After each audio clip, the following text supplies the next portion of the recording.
Trams, Trains and General Video Contents channel. In this video we are going to be looking at 9 haunted locations in 3 towns. Firstly, from my new base at Raymond Terrace, 3 locations there, including 2 in King Street and 1 of a rather spooky cemetery.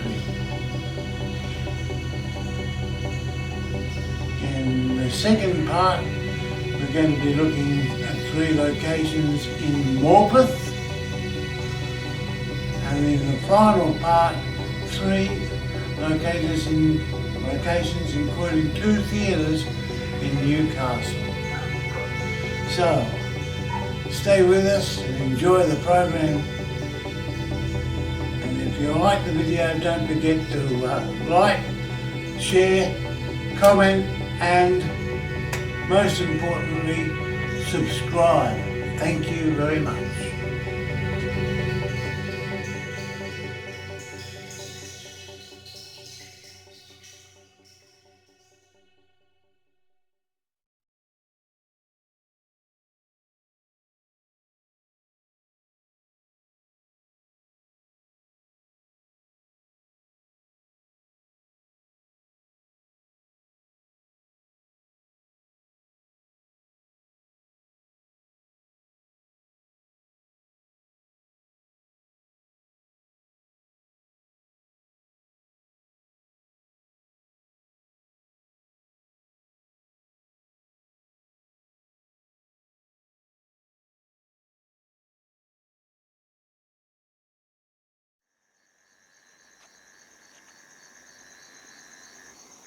The Masonic Hall in King Street, Raymond Terrace dates back to 1850 when built by James Holding, who was also an author, using the pen name Old Boomerang, from which Boomerang Park at the east end of William Street derived its name. From 1922, the building had been used as the Masonic Lodge after purchasing it from Edward Windeyer, who used it as an auction house. Hauntings in this location include footsteps along the veranda in the early morning hours made by an unknown ghost thought to be Louisa Windeyer, but the best known haunting involves a Tuesday evening when the Raymond Terrace chapter of the Rotary Club hired the south or hall part of the premises for their monthly meetings. One member had arrived early to set up for the meeting, but whilst in the kitchen, door slammed shut behind him. Having heard the rumours of the ghost, he called out, "Okay, I know you're here and you've made your point. Here's a beer for you." At which point the Rotarian poured out a schooner of beer and left it on the counter while he attended to the rest of his job setting up for the meeting. He was, at that time, the only person in the hall. Coming back several minutes later, the Rotarian found the glass completely drained. What Murray Byfield did not mention in his article from his book Haunted Hunter was there a ghostly brrr heard later.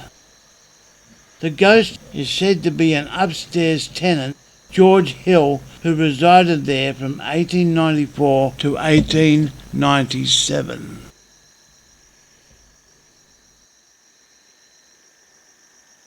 Across the street from the Old Masonic Hall stands what are now private flats, but was originally known as the Agricultural Hotel. After it ceased trading as a hotel in 1911, it was bought by Mr. John Hardys in 1918, and what had been a 2-storey building had been reduced to a single level by the removal of the original ground floor, which suffered flood damage and white ant infestation. The haunting of the premises, while it was still a 2-storey building, began back in 1862. The particular date was 31st October, which later came to be celebrated as Halloween. A murder had taken place on that date. 2 men, William Champkins and James Casey, were drinking at the hotel. Champkins had employed Casey for 1 week to carry out some undisclosed work which was apparently completed a day early. A quarrel erupted after Casey asked why he was being laid off with 1 day to serve. Champkins had informed Casey that he had been paid off. A fight ensued about 11 p.m. on that night, which had resulted in the death of William Champkins at the hands of James Casey. The article by Mr. Byfield in his book Haunted Hunter Book 2 goes into greater detail, but for the sake of brevity, I've condensed the story. Casey got off somewhat lightly, considering the outcome was the death of another man. Casey got 3 years with hard labour at Maitland Jail.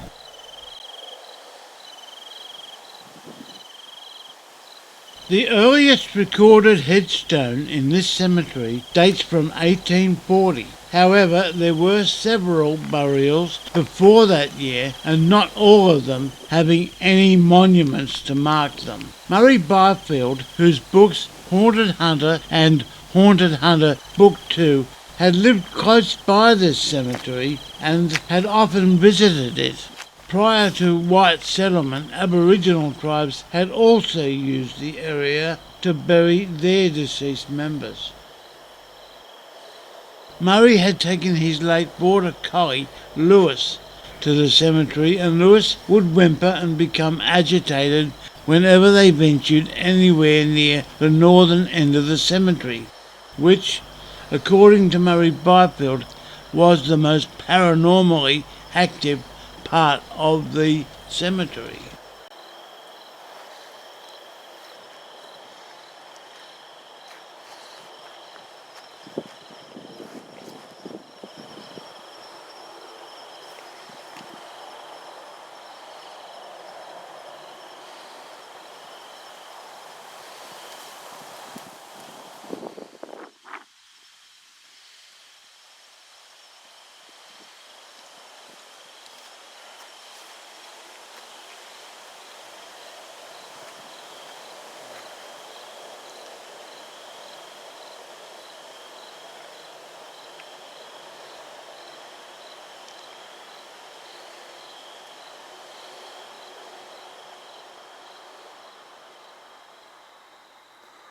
Campbell's store was established by Morpeth pioneers James and Eliza Campbell at the beginning of the settlement that grew during the 19th century to be a major transport hub for the region, with ships coming up the river to the port at Morpeth, bypassing the then insignificant town of Newcastle.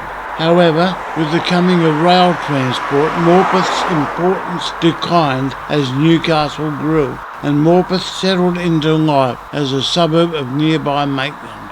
James and Eliza were a childless couple, though Eliza's one and only child died soon after birth. So, with no natural heirs to inherit the business, the Campbells employed nephews David and Thomas Campbell, though James buckled under the pressure of running the store and his affairs were placed under the administration later on of the Master of Lunacy. The store's reputed haunting is of the ghost of Eliza Campbell, wearing Victorian dress, seen in rooms at the top floor of the building, originally the Campbell's private residence, with phantom footsteps heard by latter-day employees on the ground floor and assumed to be children running around in the upstairs rooms. As recounted in Murray Byfield's book Haunted Hunter Book 2, this guest house, or, if you will, boutique hotel, established allegedly in 1821, would place the building as one of the very first in the settlement. As reported in Mr. Byfield's book, an account of a mining industry executive staying at the guest house had an experience of ghostly activity. His one and only experience, as it happened, while staying at the guest house. He awoke early one morning to answer the call of nature, then returned to bed after getting a glass of water. Out of nowhere, 2 human-shaped apparitions materialized at the foot of his bed. One, an Aboriginal fellow wearing a red shirt and missing an arm.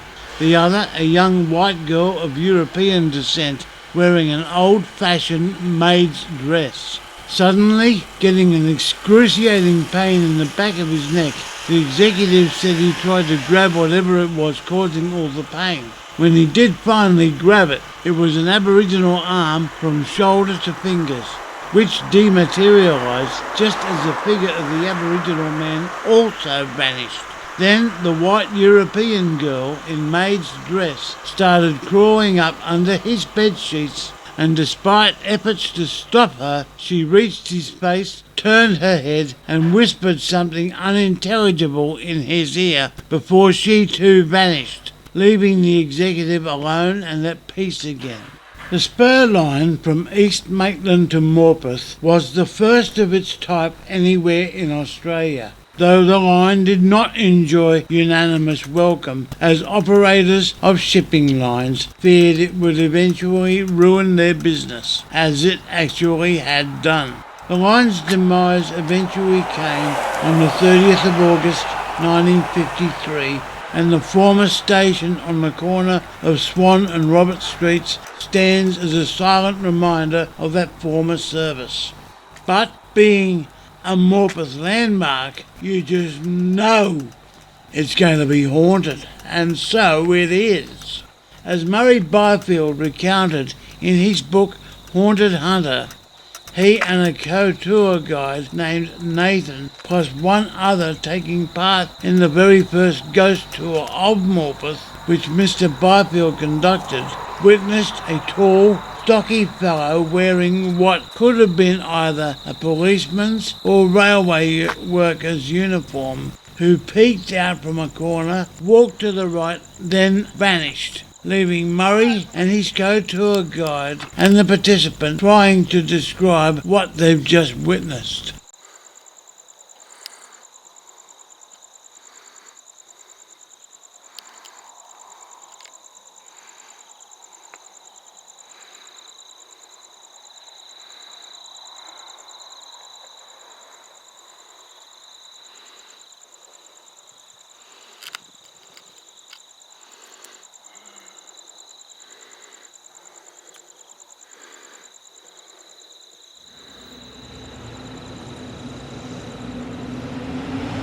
This building served as the Newcastle Police Station from 1861 to 1982, and the Public Works Department was also housed in one portion of the building, with the iconic Newcastle Post Office building as its neighbour to the west. There are several known hauntings of this building, but the most notable among these, as reported by the Lockup's official website, is that of a little girl seen often by visitors, said to be calling for and looking for one or both of her parents.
The name Victoria Theatre had been carried by a couple of buildings on the Perkins Street site since 1876.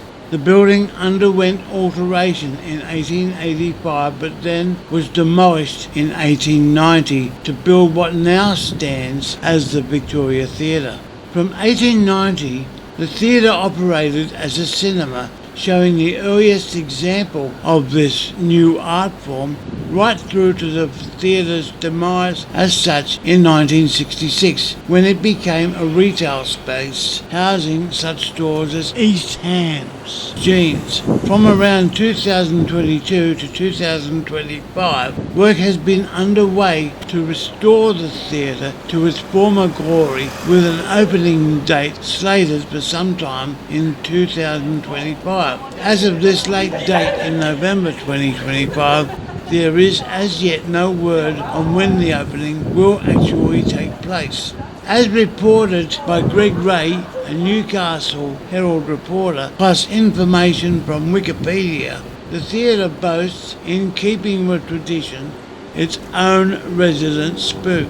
A staff member at the theatre, Max Donnan, his first-hand experience of the ghost details how, in one instance, at a cue from music, he was to raise the curtains for a Saturday evening show. He got a nudge from the ghost, causing the curtain to come down again.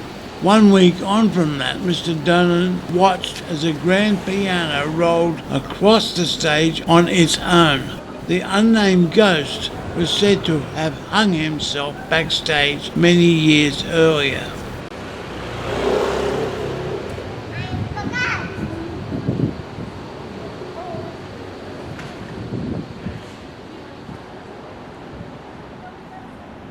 We finish with the grand dame of Newcastle theatres, the Civic, which is only a few years short of celebrating her centenary in 2029. The theatre, constructed at the same time as the adjacent City Hall, is boasting of no less than 5 ghosts, so it truly lives up to the spirit of the theatrical tradition.